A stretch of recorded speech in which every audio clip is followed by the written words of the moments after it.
The motion picture you're about to see was filmed by 4 teams of cameramen in more than 120 locations around the world. Scientists representing more than 40 museums and research centers took part in the explorations.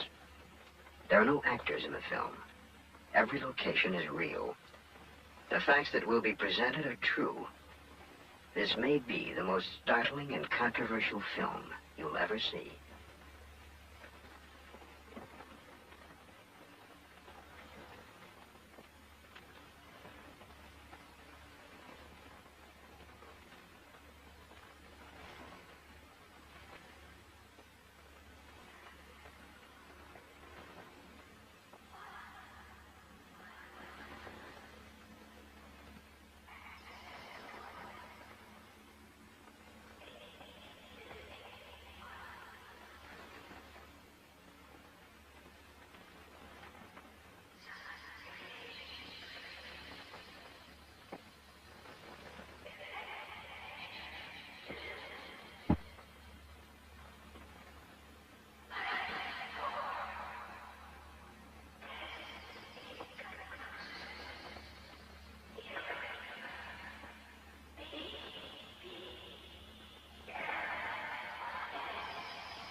They have been to Earth and left their mark in many ways, in many places.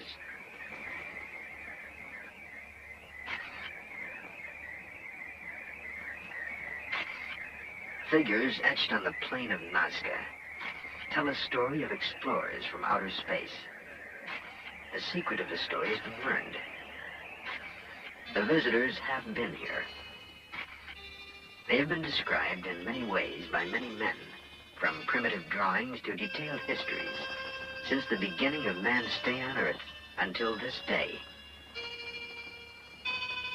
In the Andean mountains of South America, on the deserts of Egypt, in the temples of India, on islands in the Caribbean, the evidence is clear.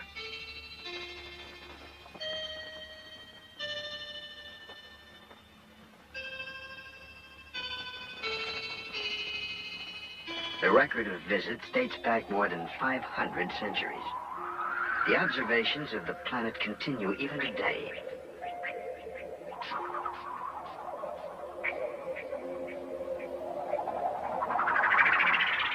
Monuments to the visitors that were created thousands of years ago have been found.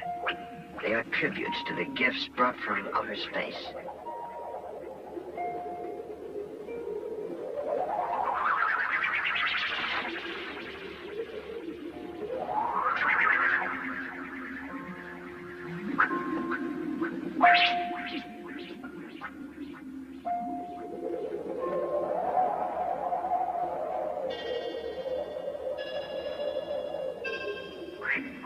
What has been unexplainable can now be explained.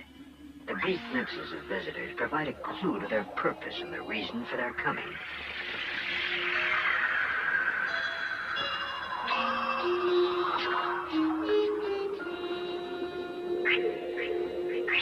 Every law of probability proves that other life exists in the universe.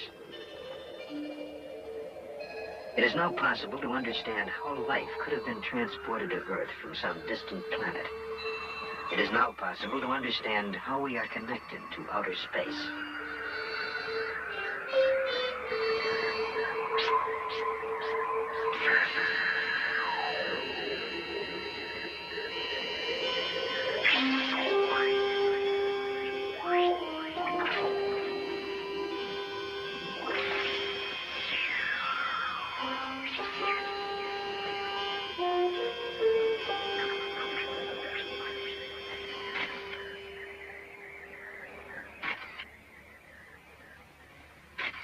A remarkable prophecy etched in stone predicts the year and the day on which the visitors will return to stay. Will we be prepared for the moment that is soon to come?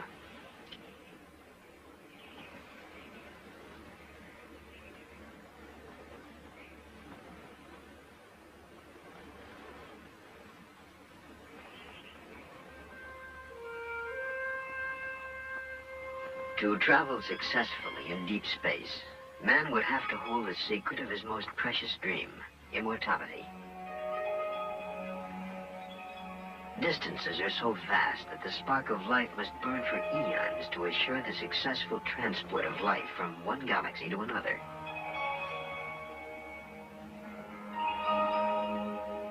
In ancient crypts, it is possible to find suggestions that the secret was known, that a process of sustaining life was once available on Earth. X-rays of mummies, thousands of years old, indicate that they were encased at very young ages. Most were no more than 20 years old.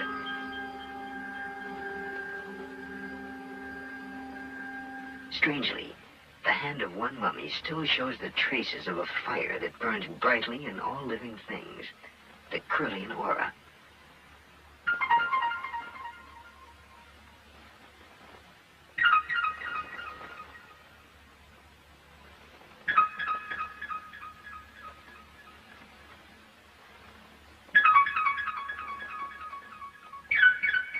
You are witnessing the strange, as yet unexplained event called the Curlian effect.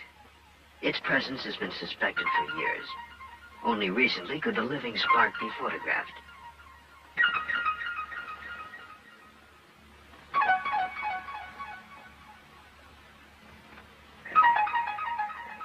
Fingertips and all living things generate a dynamic, constantly changing aura that sometimes sparks and leaps like a flame. How it works is something we simply do not know. At UCLA, Dr. Thelma Moss explores the strange world of Curlian photography. Let's say that there are about 6 different words that we can describe for this effect, depending on who you are. If you are a conventional physicist, you will call it a corona discharge. And that means it's an electrical emanation caused by the current and the voltage going through the object. Some people who are more inclined to the occult or to the mystical will call it an aura. And they will compare, for example, in famous paintings, whether it's of Buddha or Jesus or Muhammad or anywhere around the world, there are these auras that are circling around the head, and they would like to believe that what we are photographing with this electrical photography is a representation of that, something invisible to the eye, but which exists in and around the body. That's another word.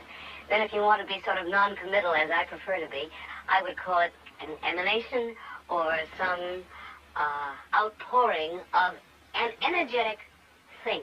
The Russians call this energetic thing by a technical name, bioplasma.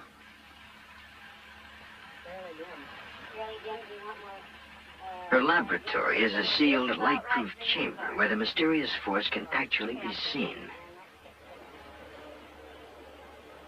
Triggered by an electrical current, the flaming halos that burst from objects exposed to the Curlian effect will be captured on high-speed film.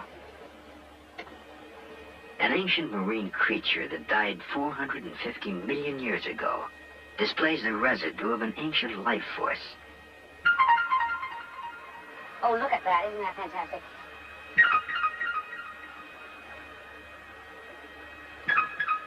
What do you think that was?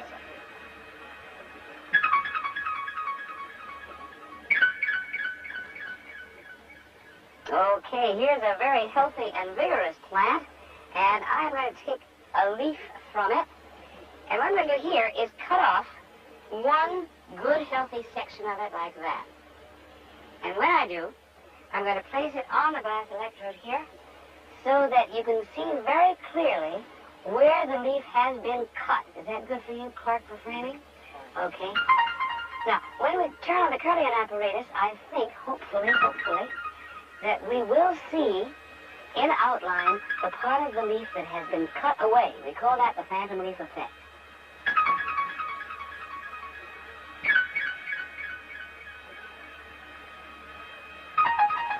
And after a moment, it is there, the aura of the full leaf.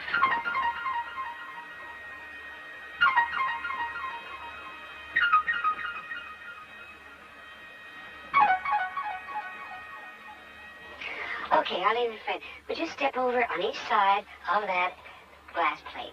Put your fingers on the back. I'm going to turn the power source on. Get very close to each other, but not touching. Very good.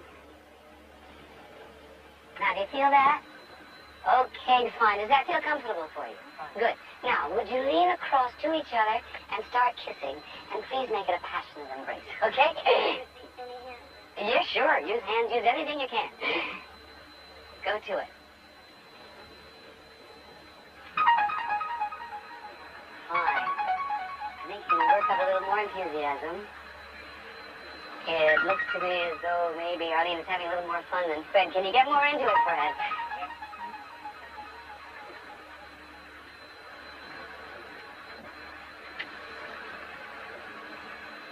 It looks like it's pretty good. You can have any kind of fantasies you like.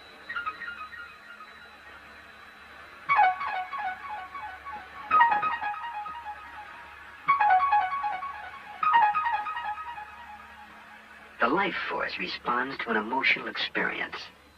Okay, that looks just fine.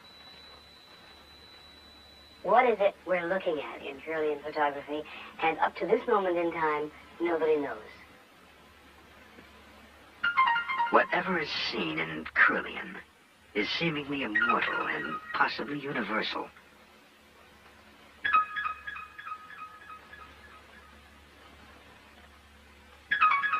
In the mummy's hand, we find a life spark, thousands of years old. The mummification techniques developed by the Egyptians preserved the bodies of their royal dead for more than 4,000 years. But even that is but an eye blink of time when immortality is considered. Every so often, a hint that immortality is possible is reluctantly given by nature. Recently, at the bottom of the Earth, an international team of scientists plunged their drills deep beneath the surface of the Antarctic continent. The goal was to probe the geologic history of Antarctica.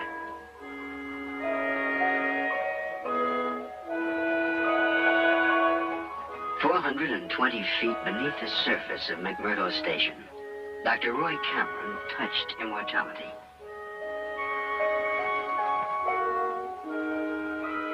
In a pinch of earth from the Antarctic depths, Dr. Cameron has found what is unquestionably the oldest living thing ever to inhabit the Earth.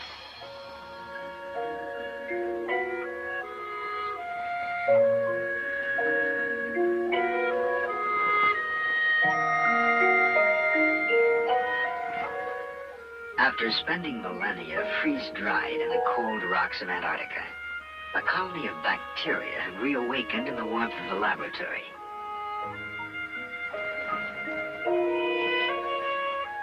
The rocks from which they have come may be as much as 1 million years old.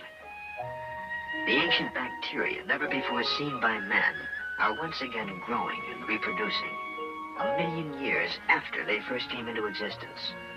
Immortality is possible.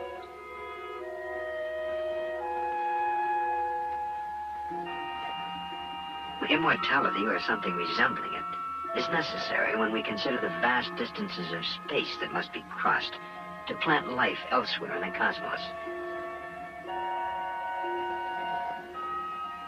Somewhere in space, there is life. But where? A man counting a number every second of every working day would need a lifetime merely to reach the number 1 billion, a figure which falls 100 times short of the number of stars in our galaxy alone.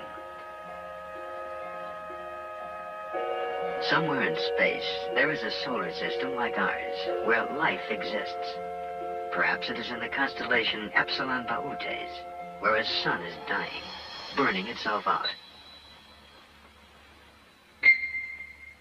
Eons ago, the dying sun would have threatened all life on the second planet of the solar system. Some scientists believe that a space probe was sent from that planet toward the Earth. They believe the probe sent these signals in 1927.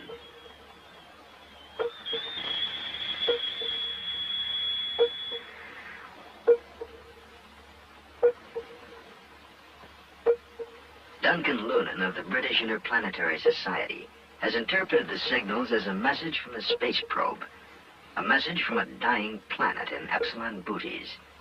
Duncan Lunan, what occurred to me was that the stars are spaced at random in the sky, therefore the coordinates of a star map, expressed numerically, would be a random series of numbers. There are 7 dots in the dial, and there are 6 dots on the right-hand side here. And they have quite a marked resemblance, very marked indeed, to the constellation figure of Boötes, the herdsman. These sharp lines of intense, rapidly repeated echoes appear to be of the nature of clues, as it were, to the interpretation of the panel. It's like these sort of children's puzzles where you join up the dots and you make a shape, so that you could sort of take it like this. It starts here. We come from Epsilon Boötes, which is a double star, and then we have this interesting sort of swallow-like shape here, and it says, therefore seems to say, we live on the 6th planet of 7. Now, 2 signals later, we get an absolutely explicit statement in another scale figure that they came from the 2nd planet to the 6th. We've got a whacking great arrow pointing from the 2nd planet to the 6th with a sun dot at the front end of it. The sun, in other words, it says the sun pushed us from the 2nd planet to the 6th. And just in case we haven't got the point, it's repeated in exactly the same way 2 signals later. The signals are the only known message from space. In the sequence of sounds, Duncan Lunan has found a specific message of a population moving from the 2nd planet to the 6th in Epsilon Boötes. And then where? Perhaps to Earth. The signals are an SOS to the universe. In this situation, the inhabitants of the planetary system would find themselves in real danger. Their own planet would get hotter. In time, all the planets would get very hot.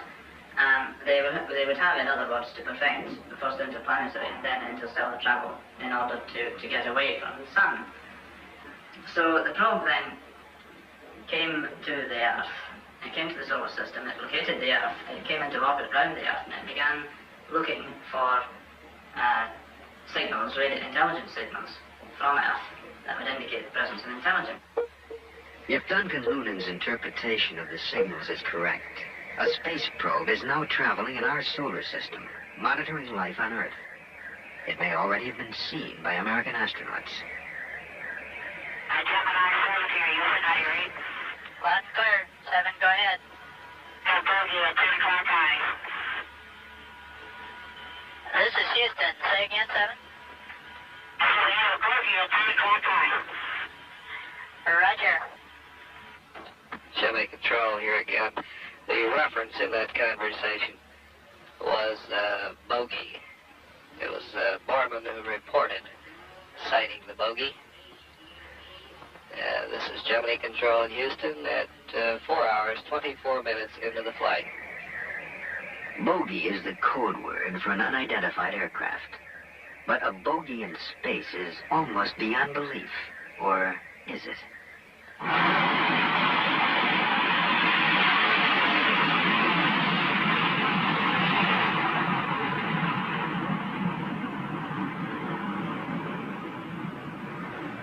During peak hours, the skies over the United States are filled with as many as 100,000 aircraft. They are watched continuously by the best trained, most skilled radar operators in all the world. To them, UFOs are a daily occurrence. NORAD, the North American Defense Command, for example, reports 800 UFOs on radar every month. Most, of course, are eventually explained, but not all. Almost 400 sightings are still carried on the books as unidentified flying objects.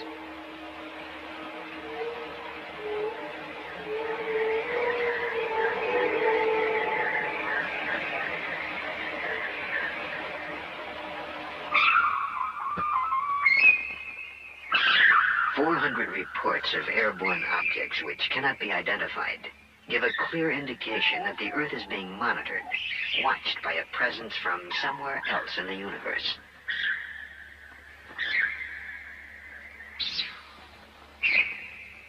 To an incoming space probe, the solar system is unknown territory that must be charted and searched for evidence of life.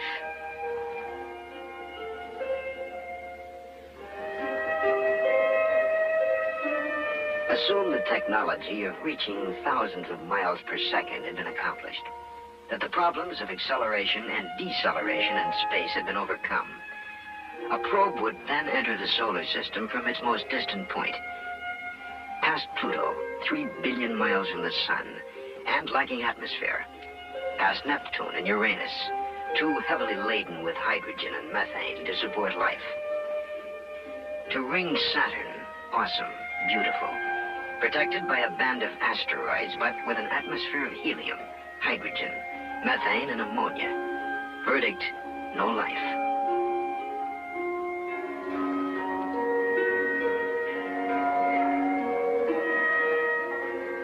Ahead on the journey lie the most probable planets where life might be sustained.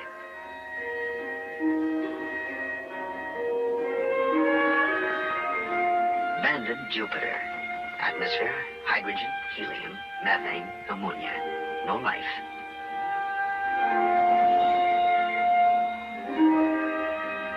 Mars. Distance from Sun, 142 million miles. Diameter, 4,200 miles. Atmosphere, carbon dioxide, carbon monoxide, argon. Probable life. Mars. Life potential close-up survey. Planetary atmosphere, thin. Water present in small quantities. All life forms designated primitive. Existence marginal.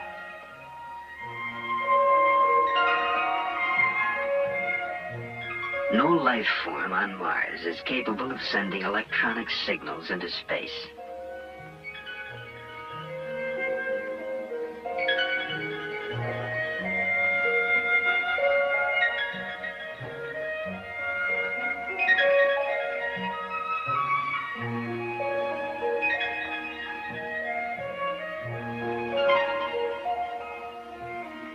Know if there is intelligent life in this system. It must be on the third planet, the blue world called Earth.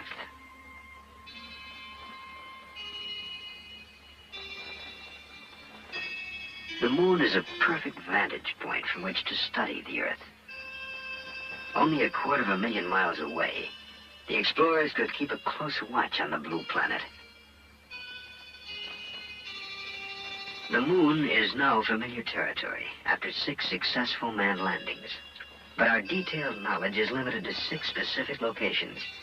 Each has told us something new, something we did not know before. The moon is different from the Earth, and clearly was not torn from it, as many scientists once thought.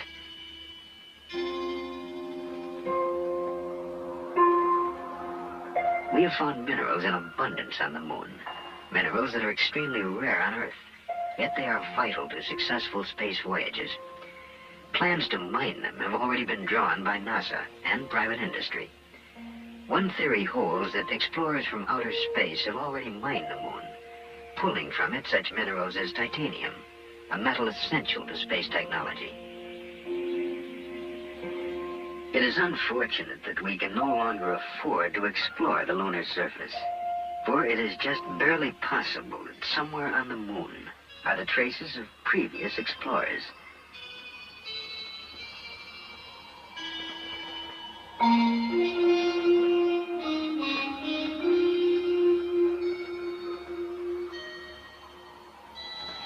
If travelers from outer space were seeking an exploitable planet in our solar system, the moon would become the jumping-off point for their explorations.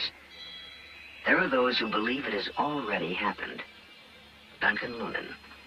It's possible that in the course of our history in the last 13,000 years that ships from Epsilon Botis have come here, have conducted survey missions, possibly even had some small settlements established here for a time and built out again. We have evidence that a landing was made in the Andes near a lake called Titicaca. From the shore, the outline of Titicaca has no pattern. Only when viewed from space does it take on the shape of a jaguar about to pounce. In the ancient language of the region, Titicaca means stone of the jaguar. Was it named by arriving space colonists?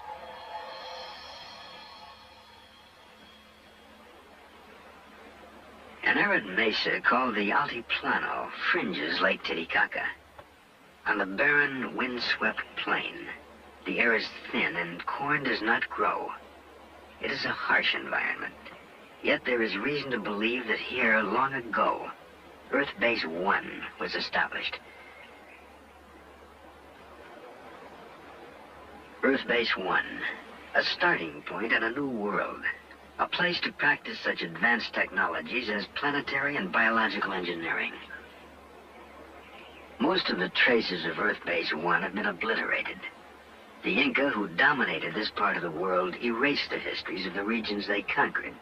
But in the mounds, rubble, and broken walls of an Andean plain lie the ruins of a once great city called Tiwanaku. It stands mysterious and unexpected at 13,000 feet above sea level. It might have housed the most advanced civilization of ancient times. Long before the Inca arrival, Tiwanaku was a reality.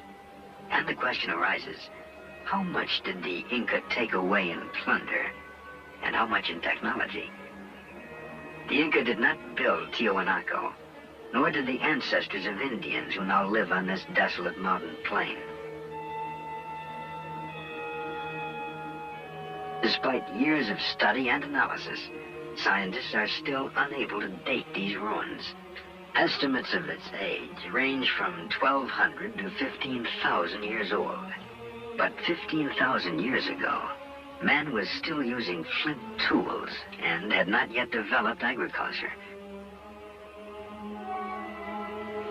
The monolith tells its own story of Earth Base 1. In 1927, the carvings were interpreted as an account of the Earth's original capture of the moon. The theory was dismissed as nonsense. But at the close of the Apollo program, there has emerged a similar theory that the moon has wandered through our solar system, only to be captured by the Earth.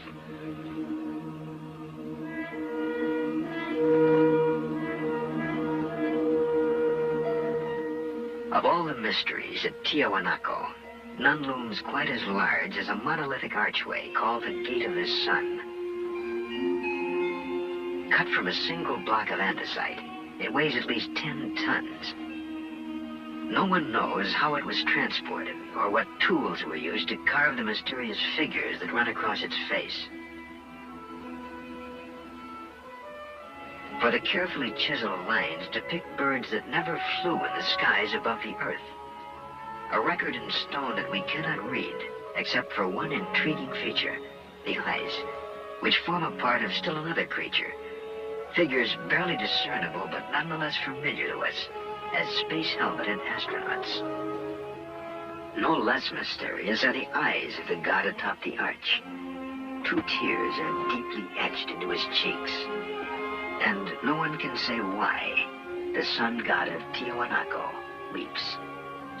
And so it stands, a brooding, mysterious ruin atop a desolate mountain plateau, 13,000 feet in the air. Was it built by those who came to make a new home of planet Earth? 300 miles away, on another plain, lie the strange lines of Nazca. From ground level, the lines are very shallow scratches, barely 4 inches deep. Yet they have remained intact for thousands of years. No wind blows across the plain. No rain washes away the marks. Whoever drew the lines knew they would remain. The plain is in effect a giant permanent blackboard, readable only from the air above. It was designed for incoming alien explorers. It may still serve the same function.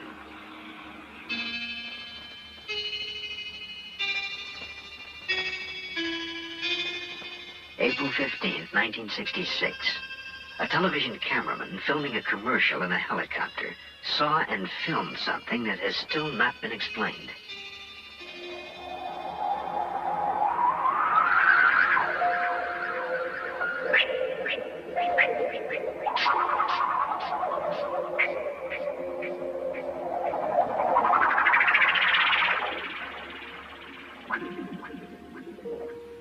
There have been other sightings.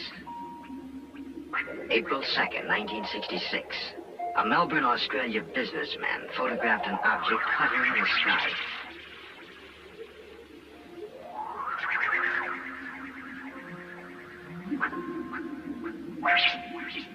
April 18th, 1965. A small metallic object buzzed the ground south of Albuquerque, New Mexico.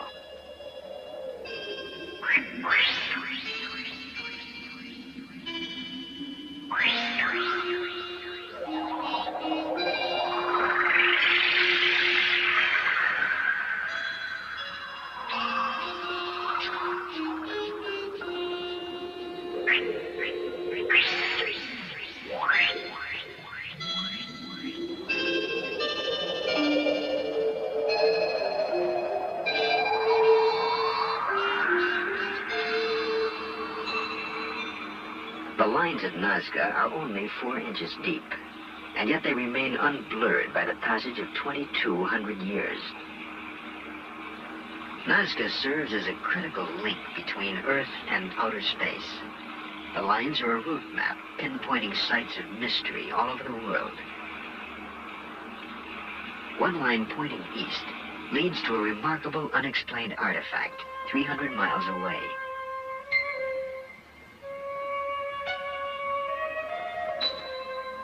Someone built Sacsayhuaman, a megalithic fortress in the Andes.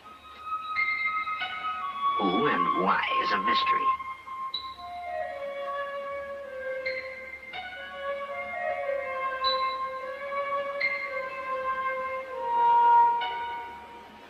At one point, the Inca used Sacsayhuaman as a base.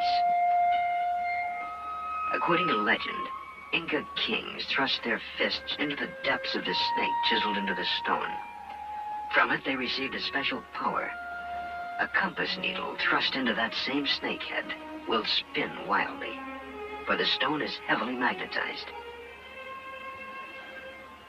How did the Inca, who knew nothing of the forces of electromagnetism, select this one stone of all the thousands of others that compose their fortress as the magic stone of the snake? We do not know, but one thing is certain. With that special power, their empire spread from the Pacific coast to the Amazon jungle.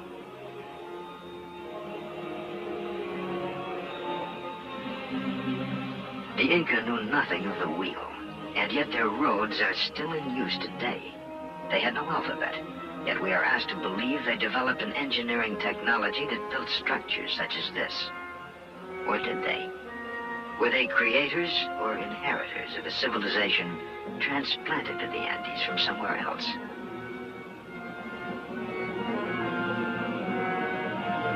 Sacsayhuaman is built of enormous blocks of stone, cut and beveled to fit together with micrometer accuracy. No one has even a clue as to how these blocks, some weighing more than 100 tons, were quarried, shaped, transported, and set into place.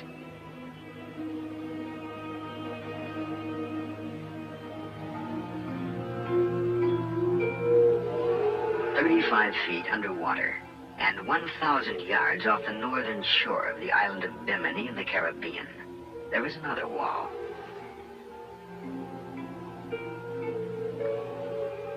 There is absolutely no indication of who might have built it, but the huge blocks bear a striking resemblance to the masonry of the Incas. Some scientists claim it is a natural formation and not a wall at all. But if ocean currents cut the stones in the sea bottom, did they also cut them at right angles to each other? The Bimini Wall is but one of many mysteries in the Caribbean region, known as the Bermuda Triangle. Here, ships and planes vanish under circumstances that defy all logical explanation.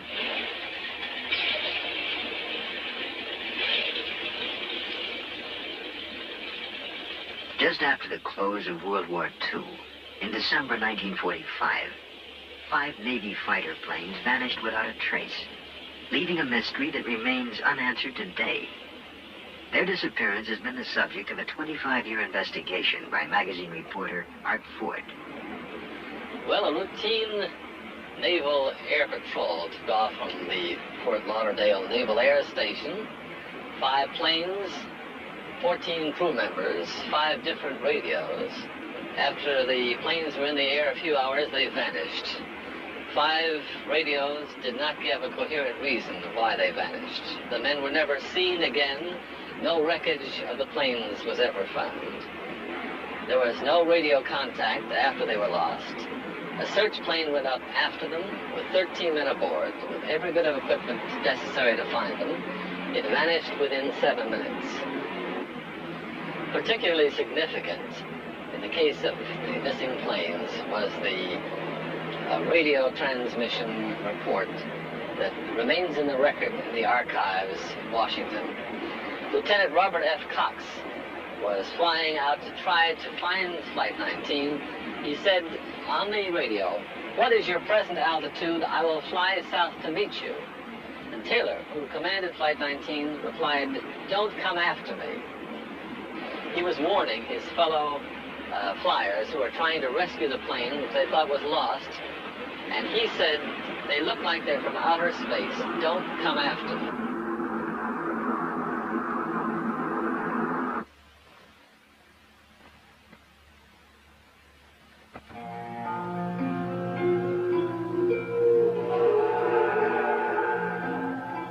On March 5th, 1918, the USS Cyclops entered the Bermuda Triangle. A coal-carrying cargo ship, she had a crew of 309 officers and men. The British liner Vestris reported that she'd heard a radio signal from the Cyclops, indicating weather fair and clear.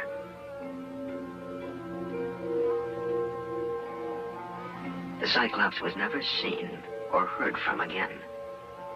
No trace was ever found. 10 years later, in 1928, the liner Vestris also disappeared without a trace.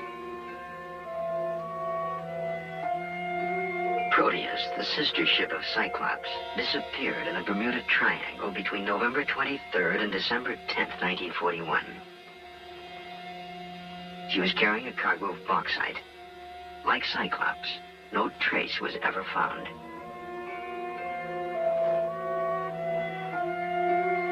January 8, 1962, an Air Force KB-50 air tanker disappeared in clear weather.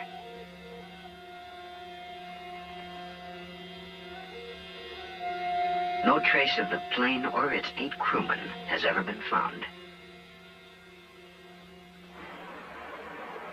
More than 100 ships and airplanes have been lost in the Bermuda Triangle, taking with them 1,000 lives. There is no explanation for the disappearances that have taken place in clear weather and calm seas. Is this the corridor to outer space? Did the first colonists plant a homing device, a navigational aid, under these waters? A beacon for spacecraft to home in on that somehow interferes with our own navigational devices. January 16th, 1958. An Air Force officer aboard the Brazilian ship Almirante Saldanha sighted a flying disc that hovered over the water for 30 seconds and then sped off.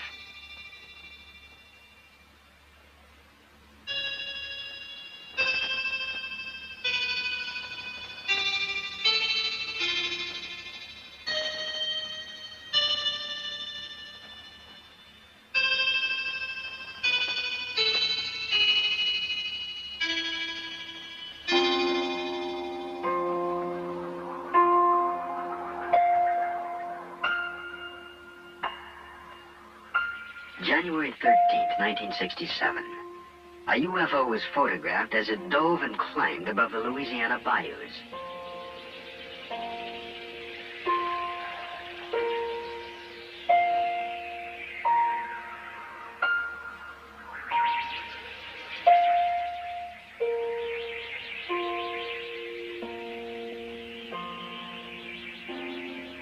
Were these and other UFOs homing in on the Triangle Beacon? Is this a marker signaling arrival at the mysterious Tropic of Cancer? It is a line that circles the globe, touching in turn all of the places where a colony planted on Earth might have taken root. India, Egypt, the Canary Islands, the Bermuda Triangle, and finally, the Yucatan Peninsula.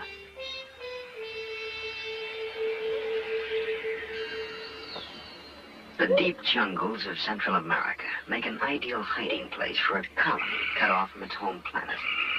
To this day, the steaming, malaria-ridden lowlands of the Yucatan Peninsula remain largely unexplored. Yet this is the home of the most mysterious people on Earth, the Mayans.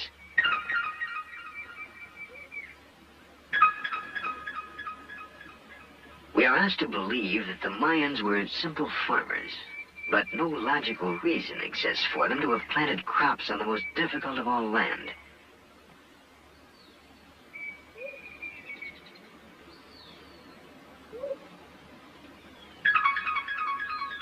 No, the Mayans came here not to farm, but to hide. No records tell where they come from. No evidence explains where they have gone. Only citadels like Uxmal stand to remind us of a people markedly different from any other race on Earth.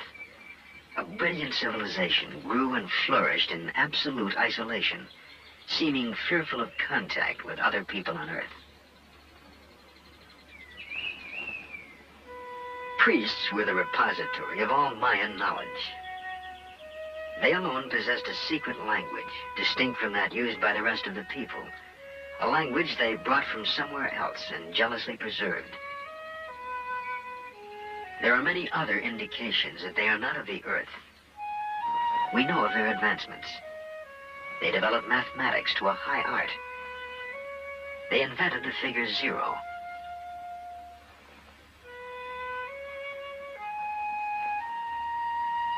They developed a calendar so exact, our modern astronomical devices have improved upon it by only 17 seconds out of an entire year.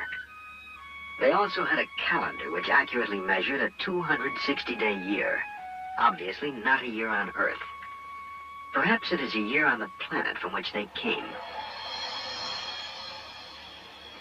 Mayan pyramids may have been the first in the world, the models for all the great pyramids. And here, too, we find a connection to outer space. The very shape of the pyramid gives a clue to the secret of immortality. An enterprising young physicist, Dr. Patrick Flanagan, interprets the link. Strange things that happen inside the pyramid, but no one was able to pinpoint what these forces were. And my research for the last 3 years has been on pinpointing these forces and discovering what the effect is. I've discovered that the pyramid is sort of a cosmic greenhouse. By this, we know that the pyramid shape is designed to intercept certain cosmic energies from cosmic particles. In the same way that a greenhouse is designed so that the sun's rays will enter the greenhouse at a right angle in order to effect maximum transfer of infrared energy into the interior of the greenhouse. The walls of the pyramid are designed for maximum transfer of this energy, bioplasmic energy or biocosmic energy, whatever you want to call it, and certain phenomena occur in the pyramid. Grains of wheat found inside the Great Pyramid in containers or in the floor, 5,000 years old, sprouted immediately. Also, my own research indicates that for instance, plants such as mung bean sprouts mummified in the pyramid are capable of growing after they have been dehydrated. So this indicates that the pyramid energy phenomena maintains the actual life forces within the organism. Beyond the possibility of immortality inherent in the pyramids of the Maya, it is possible that they inspired the sudden, unexplainable leaps made by other ancient civilizations. They may have shared their highly advanced knowledge of astronomy with others. For example, the Babylonians. We have found cuneiform tablets that mark the phases of Venus, the 4 moons of Jupiter, and the satellites of Saturn. None of these bodies or events can be seen without a telescope, a device invented 3,000 years after the tablets were carved. The knowledge must have come from outer space.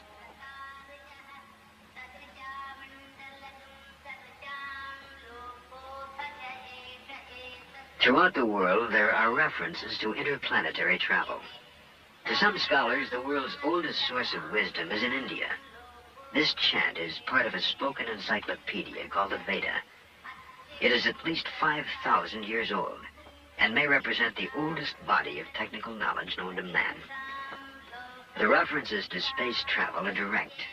Clear descriptions are given of the craft that was used and the method of propulsion. The Veda, committed to paper 400 years ago, is still the target of intensive research by scholars such as Padmasri Sivaramamurthy, the director of the National Museum of India. In ancient India, as all over the world, they had a desire to travel in the sky. We have the aerial car of the god of light, Surya, mentioned in the Rig Veda itself. We have also the Pushpaka Vimana, the wonderful aeroplane that could carry any number, mentioned in the Ramayana. A real aerial car managed by an engine. The rishis could transport themselves to any planet that they wanted because of their siddhi. A force known as Siddhi might also have been called pyramid energy. Using this force, the ancients could transport themselves anywhere on Earth, into the skies, and finally to other planets. And did the Mayans use it to link together their cities? If the tales and images of space travel were limited to India, they can be dismissed as the product of overworked imaginations. But how then could we account for primitive drawings in the rocks of Indio County, California?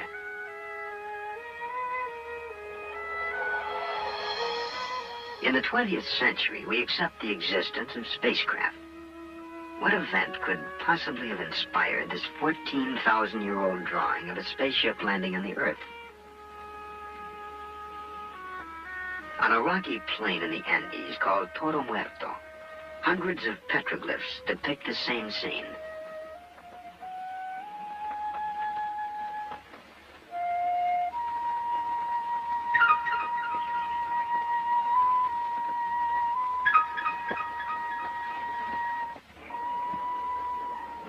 We find evidence of past visits from space in many parts of the world. The 2,200-year-old Dead Sea Scrolls found in the caves of Qumran bring us closer to the original Bible than any other source and contain clear references to the Holy Ones descending from the heavens. While biblical scholars study the scrolls for their theological implications, other scientists have looked to the Bible for evidence of extraterrestrial visits. An aerospace engineer at NASA's Marshall Space Flight Center, Joseph Blumrich, has found in the visions of Ezekiel a technical description of a spaceship. The prophet Ezekiel describes 4 encounters with spaceships. At first he saw clouds, fire, and he heard noise coming out from the sky, out of the north. And as they approached, apparently it came rather quite in his direction, he observed what he calls living creatures. What Ezekiel calls the living creatures had straight legs and round feet, or calf's feet, sometimes they're called. And it was the description of these landing legs that made me take the book of Ezekiel serious from an engineering point of view. I have had the opportunity about 10 years ago to work with my group, my office, for the development of such a landing gear for an unmanned lunar landing station. For that hypothetical vehicle, we developed the landing gear and what we call the footpad, and what Ezekiel would call the round feet.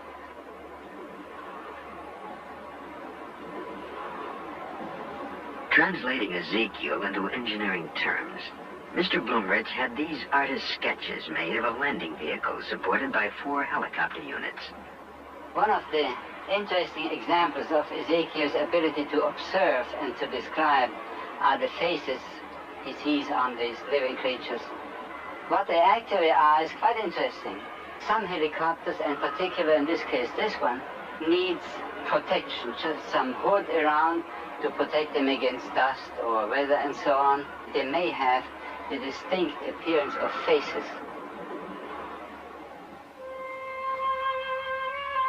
The faces found in the metalwork of spacecraft may have been the figures reported by Ezekiel. The biblical tale is hardly an isolated example. Are ancient figures with spacesuit-like costumes the record of beings actually encountered? And where do the Indians of Colombia find models for these golden helmeted figures sculpted more than 1,000 years ago?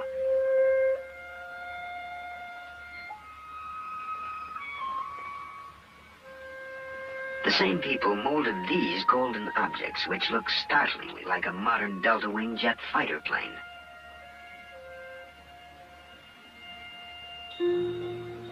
Could flight have played a role in the construction of this rocky fortress in Peru, called Ollantaytambo? It spans a pass through the mountains that link the jungle with the sea. The Inca builders were accomplished stonemasons who built a chain of fortresses across the Andes. But nowhere is there an explanation for the technology used to carry enormous pink slabs, each one more than 60 tons, from this mountain where they were quarried, and then 10,000 feet up the face of Ollantaytambo. What else but flight could account for raising the stones to the mountaintop?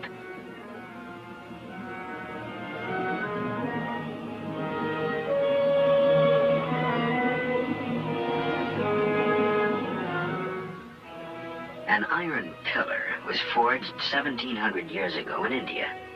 It confounds the laws of metallurgy. Too large to have been forged in one piece so long ago, it is rust-free after 1,700 years. The bead is turquoise, another extremely hard gemstone. It is 1,700 years old and was probably part of a necklace or bracelet. The hole in each bead has a diameter of 0.19 millimeters. Even today, we can barely drill holes that small. The strangely knotted strings are called quipu. No one today can read them.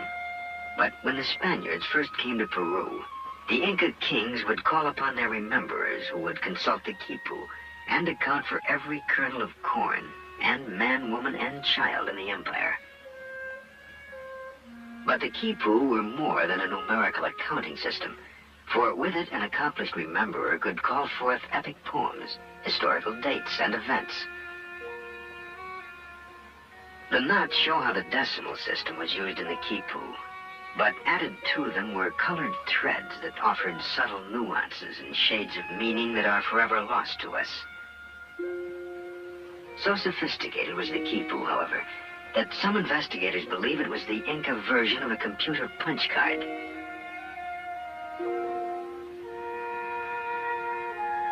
An enormous crystal was placed in a Mochica grave more than 1,500 years ago. It is among the hardest of all minerals, yet it was cut, polished, and shaped by a technology that theoretically could not have existed at that time.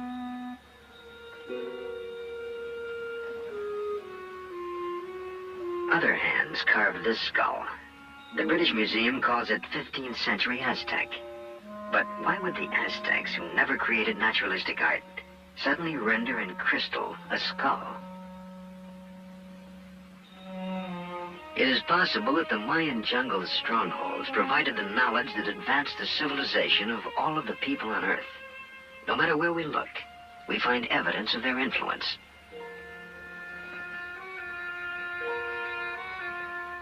How else can we explain a 700-year-old transplant of a rust-free iron tooth found in a Peruvian grave? It seemingly is as functional as any modern dental prosthesis. Other graves yield the suggestion that the ancient Peruvians were accomplished neurosurgeons. At the Cuzco Archaeological Museum, Dr. Fernando Caballesas, professor of neurosurgery at the University of San Marcos, demonstrates. These skulls here are just a very small sample of the tremendous amount of skulls that were found in the graves of the ancient Peruvians. I think that all in all, we have studied more than 10,000 skulls that have been unearthed. Now, these are some of the instruments that they used. This is called the tumi knife, which was used this way just to open the scalp. This cannot be used in the bone. To open the bone, they used other bronze instruments like this, just to pry up the bone, like here, prying up the bone. There are some other odd instruments like this, just to make these indentations. And there are at least 2 dozen different other instruments that were used also. This one here is a very interesting specimen. It shows a very persistent surgeon. You find here that this man suffered 4 operations, and he survived every one of them. Either was a very sick man or a very persistent individual who operated on them. But he was a very good technician, because after all, these areas, especially these 2 openings, are right over very, very dangerous sites that even right now, with all the techniques that we use now, we would just be very much afraid of operating in these sites. And this man really survived these operations. In Calca, near here, near Cusco, where about, I would say, 85% of the skulls show healed trephinations. 85% of survivals from skull operations is a pretty good and excellent result. At the Yerkes Regional Primate Center, scientists implant monkeys with electrodes. The experiment stimulates the brain with radio waves and thereby controls behavior. Are today's scientists seeking knowledge already gained by similar experiments performed centuries ago?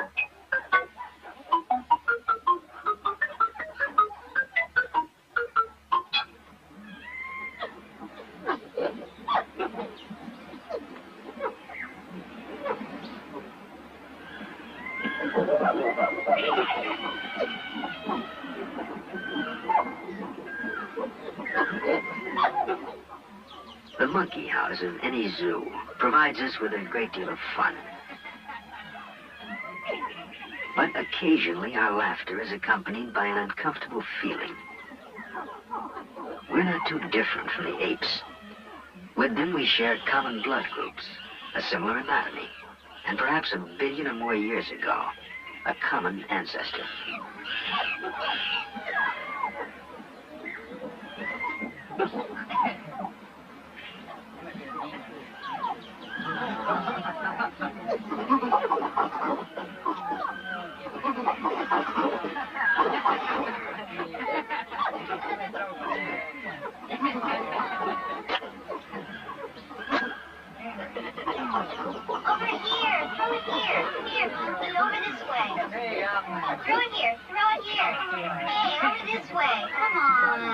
Sometime in the distant past, the links between man and ape were snapped by an event that forever changed the course of our evolution.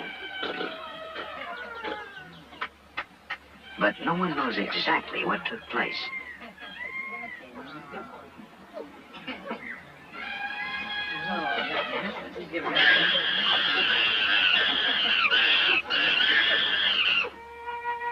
For thousands of years, Neanderthal was the most advanced primate on Earth and a logical ancestor of man. But Neanderthal suddenly disappeared 35,000 years ago, and now a new creature appeared, Cro-Magnon.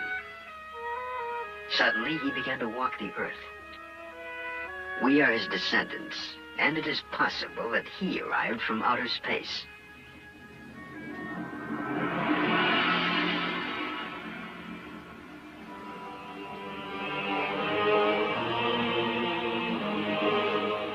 Could evidence of Cro-Magnon's arrival be found at Tiwanaku at Earth Base 1? On the walls are heads, giving to an ancient temple the same feeling as a modern-day anthropological museum.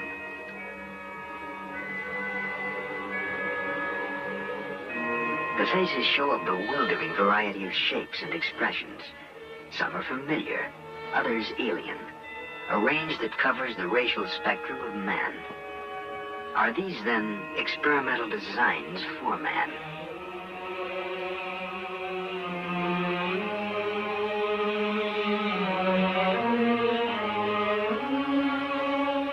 How could life have been transported to Earth from outer space? Certainly in a universe 13 billion years old, there was time enough for uncounted species to rise, create civilizations, and scatter them across the universe, reaching even the small, out-of-the-way planet called Earth.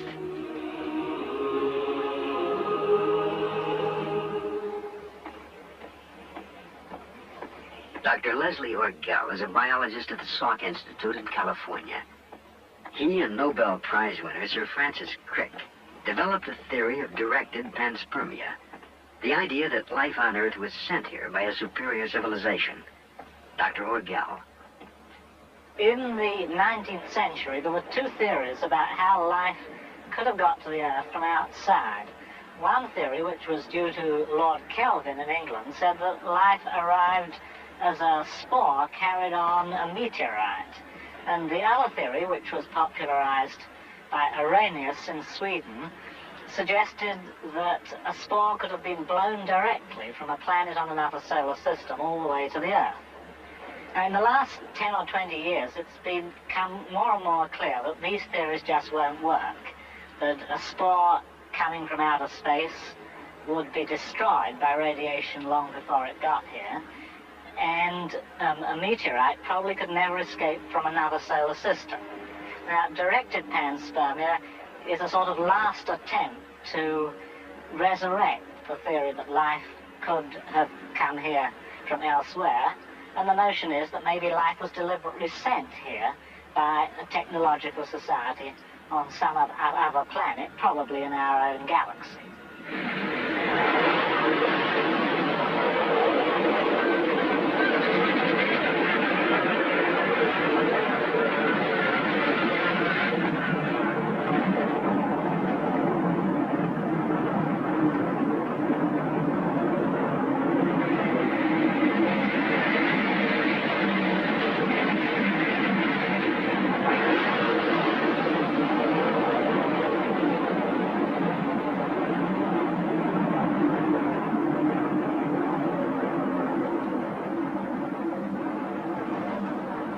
To reach Earth Base 1, spaceships would have to spend hundreds of years in flight.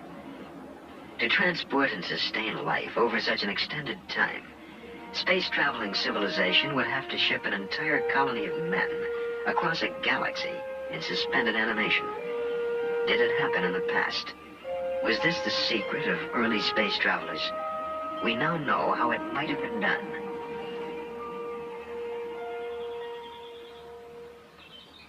The method is called interspecies embryo transplantation. It was developed here at the Worcester Foundation for Experimental Biology by Dr. M.C. Chang. In 1952, Dr. Chang took a number of fertilized eggs from the womb of a rabbit and carried them to England. There, the eggs were implanted in the womb of another rabbit, where they came to term. The offspring, in turn, became pregnant. Their fertilized eggs were then taken from England and implanted in the Worcester rabbits. The Worcester colony is now composed of the descendants of that first embryo implantation. Some just like this, then put into the test tube. So I put those rabbit's egg into those tubes and put into a flask and bring back, then transplant those. By reaching into the heart of the cell, scientists are challenging our traditional concepts of life and morality. Yet, faced with the threat of extinction, a species capable of finding its salvation in an advanced biotechnology, would surely seize the opportunity. I think it's possible to transport human eggs from one planet to another planet. Our own biotechnology has made of the rabbit a container in which entire herds of cattle, flocks of sheep, and other animals are shipped around the world. At the Wayne State Medical Center in Detroit, Dr. E.S.E. Hoffes has just received a rabbit from South America. It carries embryonic additions to his colony of research monkeys.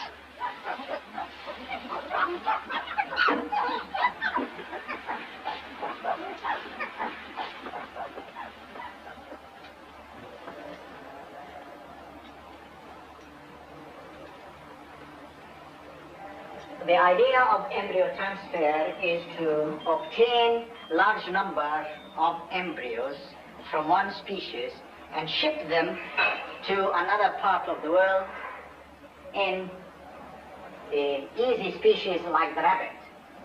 Now, we have a rabbit here, and we'll have 200 embryos of monkeys in them, in this one rabbit. The first step of this is how to collect the embryo. This requires surgery.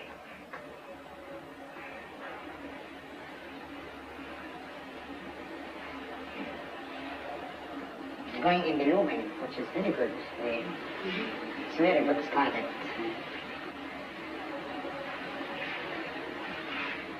Then examination of the embryo under the microscope.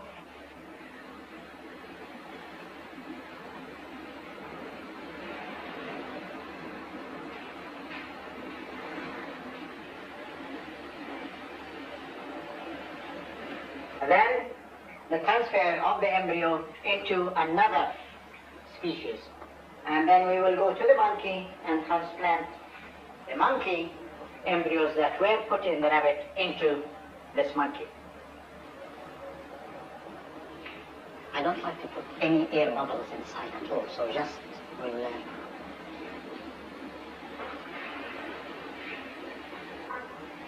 and I think this is ready to go to the colony.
A colony of cells lives in the bottle.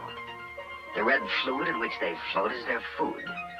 Tissue cultures such as this have supported colonies of the same cells for more than 50 years.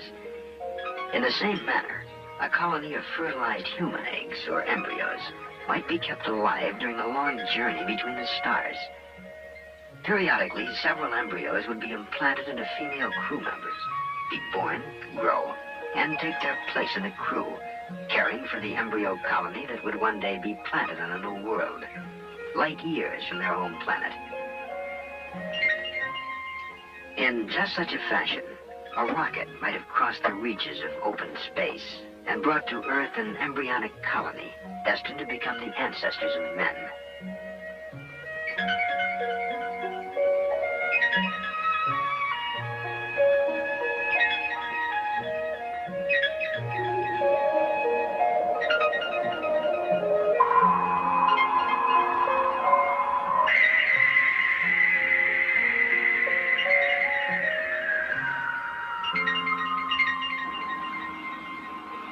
ancient drawings commemorate the arrival of life on Earth. All over the world, men have cut, shaped, and gouged the Earth to create images that could only be seen from the heavens. The more we understand the progress of modern science, the more we must re-examine the accomplishments of the past.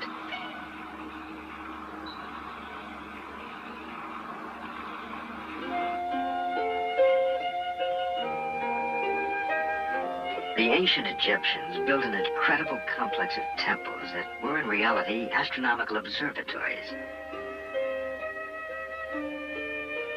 The temple of Alan Ra, the sun god and creator, is aligned so that its axis points directly to the sun at the moment of the midwinter solstice.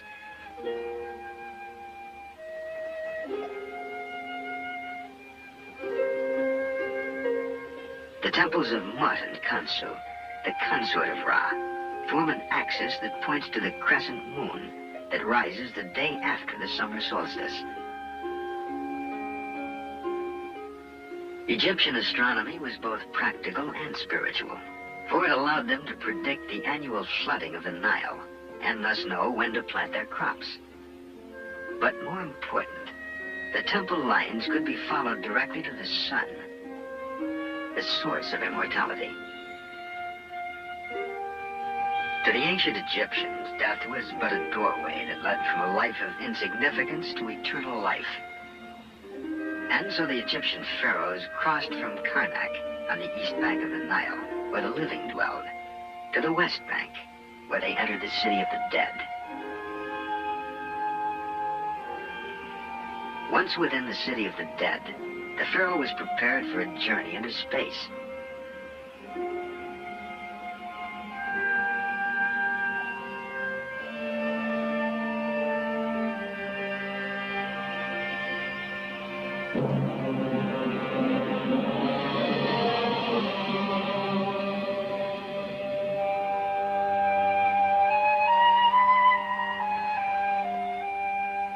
In the light of present-day knowledge, the ancient Egyptian art of mummification seems an echo of modern-day preparations for space travel. The Egyptians believed that two spirits remained with a man after death. The second spirit, the Ba, was the space traveler. Each night, the Ba left the body and traveled with the sun through space until it returned to light the world again. To the ancient Egyptians, the Ka and the Ba were not abstract, disembodied ghosts, but real entities, and they required a place in which to dwell for all eternity.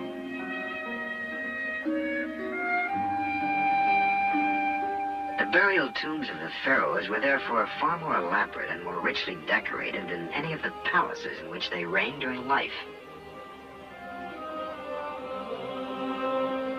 The death rites of the Egyptians may well have been imitations of an event they had been told of or witnessed, the preparations for a real voyage into space.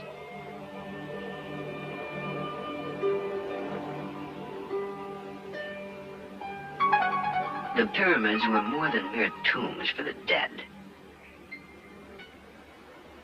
The Great Pyramid of Cheops is an almanac that measures the days of the year, the circumference of the Earth, and the distance to the sun. The Egyptian pyramids have been studied by many scientists, but the great breakthroughs have been made by physicist Patrick Flanagan. His studies have shown the peculiar function of the pyramid and its relationship to immortality.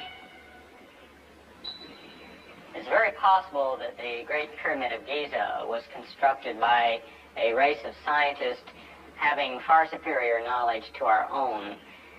The fact that the Great Pyramid is level over an area of 14 acres within 1/2 of an inch and is the world's most accurately aligned building to true north, and the fact that it incorporates higher mathematics in its very design, indicate that a superior race designed the Great Pyramid.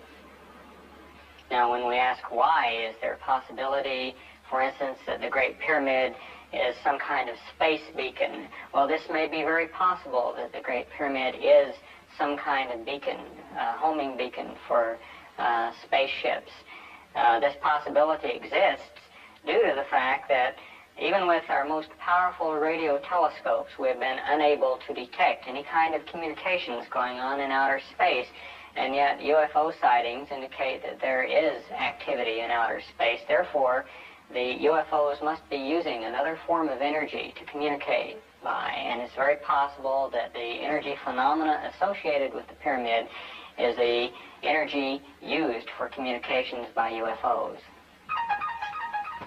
It's very possible that pyramid energy could be used to preserve tissues over extended periods of time, such as on long space travel, or for preserving tissues for cloning purposes, for future cell regeneration.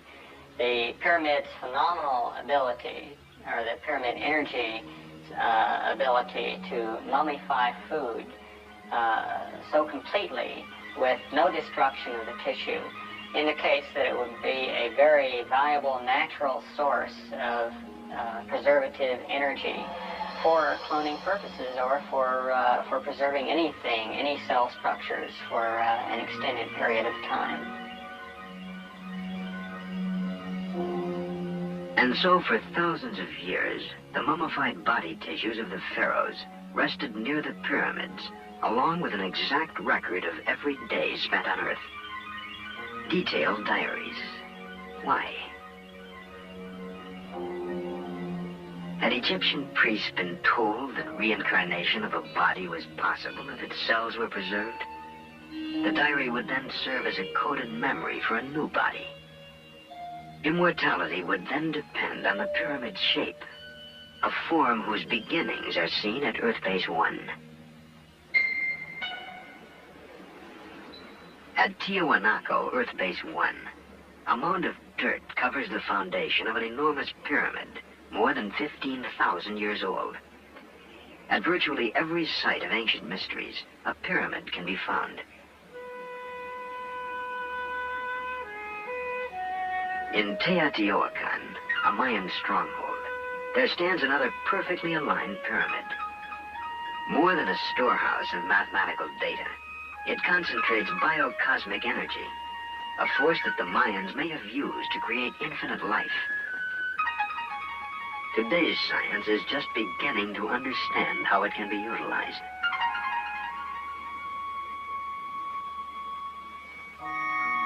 The hope of immortality is contained in a genetic message stored in the nucleus of the cell. When the cell divides, that message, coded in chemical units within the genes, is transmitted to each of the new daughter cells. So long as that message is stored within the cell, it remains alive. And so too does the possibility of immortality.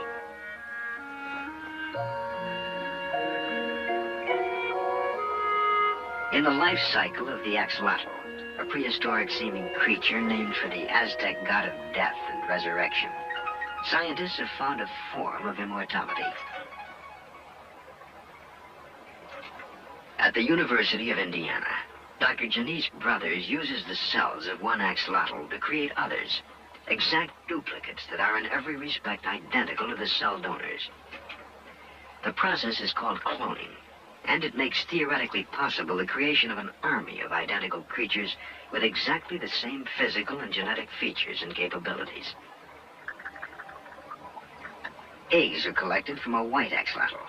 If fertilized normally, the eggs would divide into a number of new, different axolotls, sharing as their one common trait, the white skin color. But these eggs are destined to serve only as carriers, mere biological putty containing no genetic message of their own. The egg nucleus is destroyed. It can no longer be fertilized and develop in the normal manner. It can no longer provide any genetic instructions to the individual that will develop from it.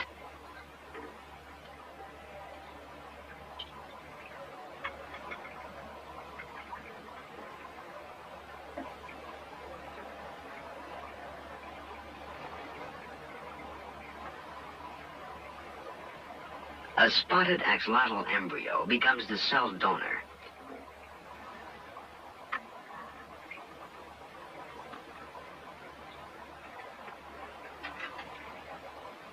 Carefully, the nucleus of a single cell that carries the genetic information is teased free and pulled into the pipette. It'll provide all the instructions needed to create a new individual.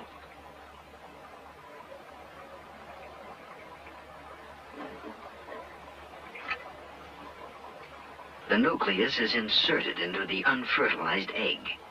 One by one, cells from the same embryo can be implanted in host eggs. The results will be clones, a total replica of the creature from which the cell has been taken.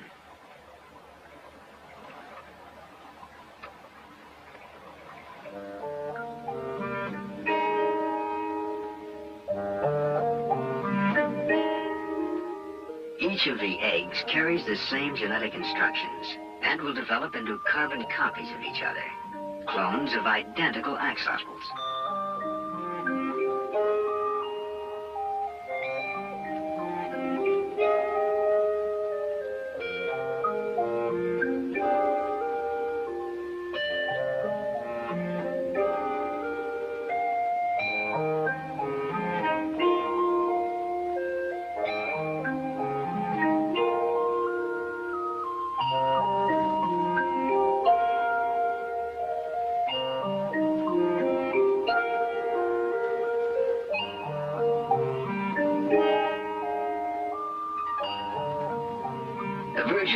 Are brought forth identical spot-by-spot copies of a single parent, a uniform set of clones.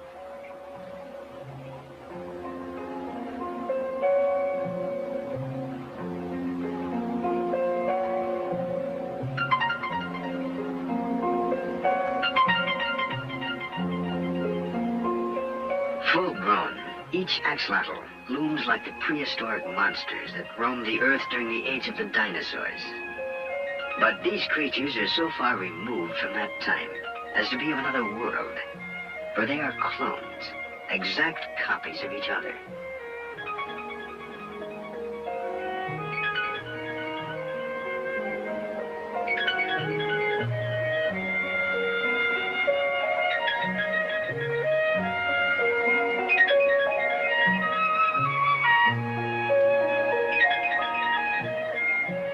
Scientists like Dr. Brothers are opposed to cloning human beings, for cloning creates a rigid mold that will stabilize one form, and that runs counter to the design of human creation and evolution. For only in our genetic variety have we gained the traits needed to survive the changes in the earthly environment, and perhaps also those we shall find in the alien unknown worlds of space.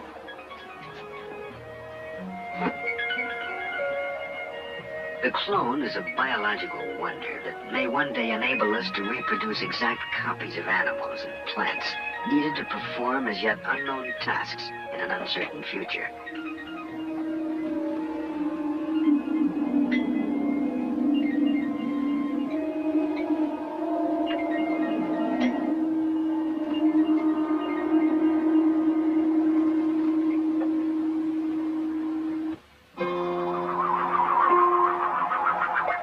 The evidence is sometimes dim, often subject to different interpretations, but somehow the idea persists.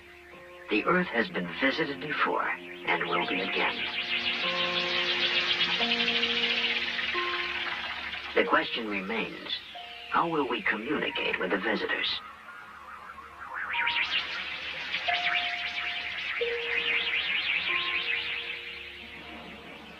At the Yerkes Primate Center in Atlanta, Georgia, experiments are underway at this very moment to answer that question.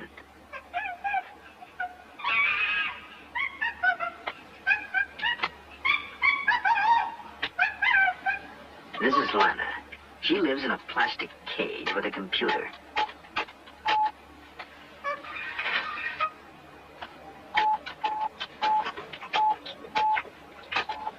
Lana can tell the computer to provide her with food and drink.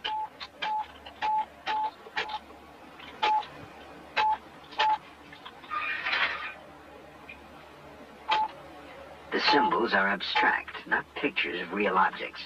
And by using them, Lana is in reality using language as well as any human being. To get beyond the confines of her plastic-walled world, Lana tells the computer to open the window.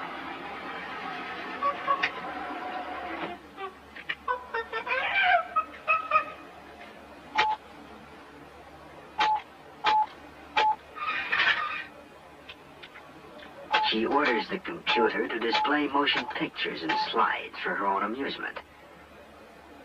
But more important, Lana can use the computer to talk to the scientists and technicians at Yerkes. One of Lana's favorite conversation partners is Tim Gill.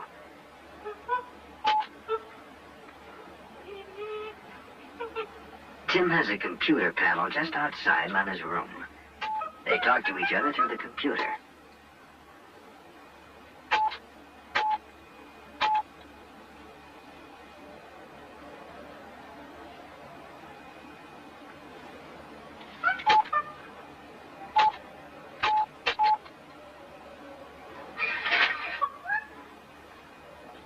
The language they share is not chimp chirping or English, but a language of symbols called Yerkish. It was designed by Dr. Ernst von Glauserfeld. You have a breakdown of it here, a partial breakdown for all the requests that Lana can use. Please is a marker that tells that what is coming is going to be a request. Machine and Tim are two active agents. In the case of machine, there are two activities, giving and making. Giving has a number of objects. One of them would be piece of apple. It could also be piece of banana. If the machine is making something, it can't make a piece of apple. It can't make a piece of banana or an M&M. It can only make a slide, or it can make the window open.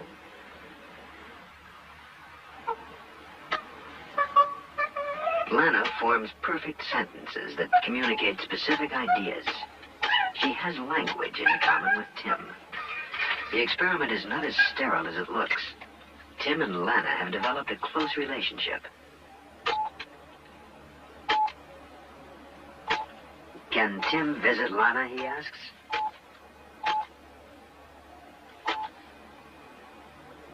Yes.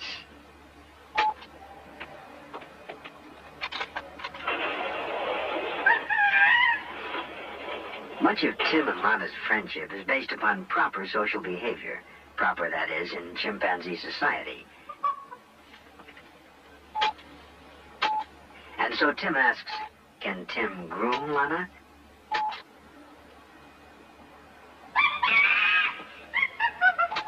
Yes.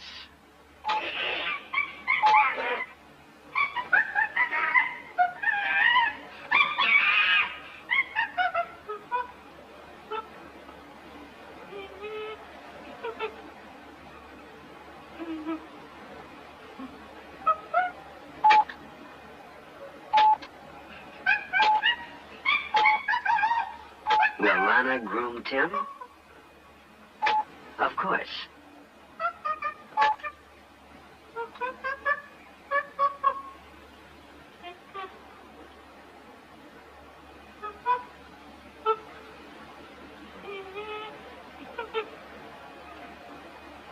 It's not yet Planet of the Apes, but Lana has demonstrated the ability to utilize man's most sophisticated tool, the computer, and his most important intellectual attainment, language. We can learn a great deal from this experiment, for anyone reaching the Earth from the deep recesses of space may occupy about the same position on the intelligence scale relative to us as we do in relation to Lana. But it also means that we have found at least one means of communicating with a totally alien species.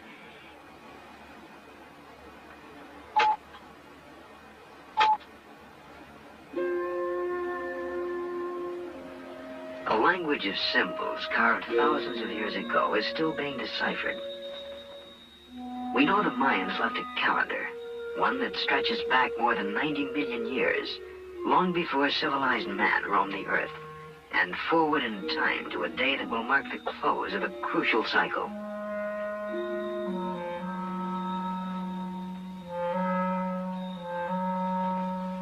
And inscription tells us that the modern period will end December 24th, 2011 AD.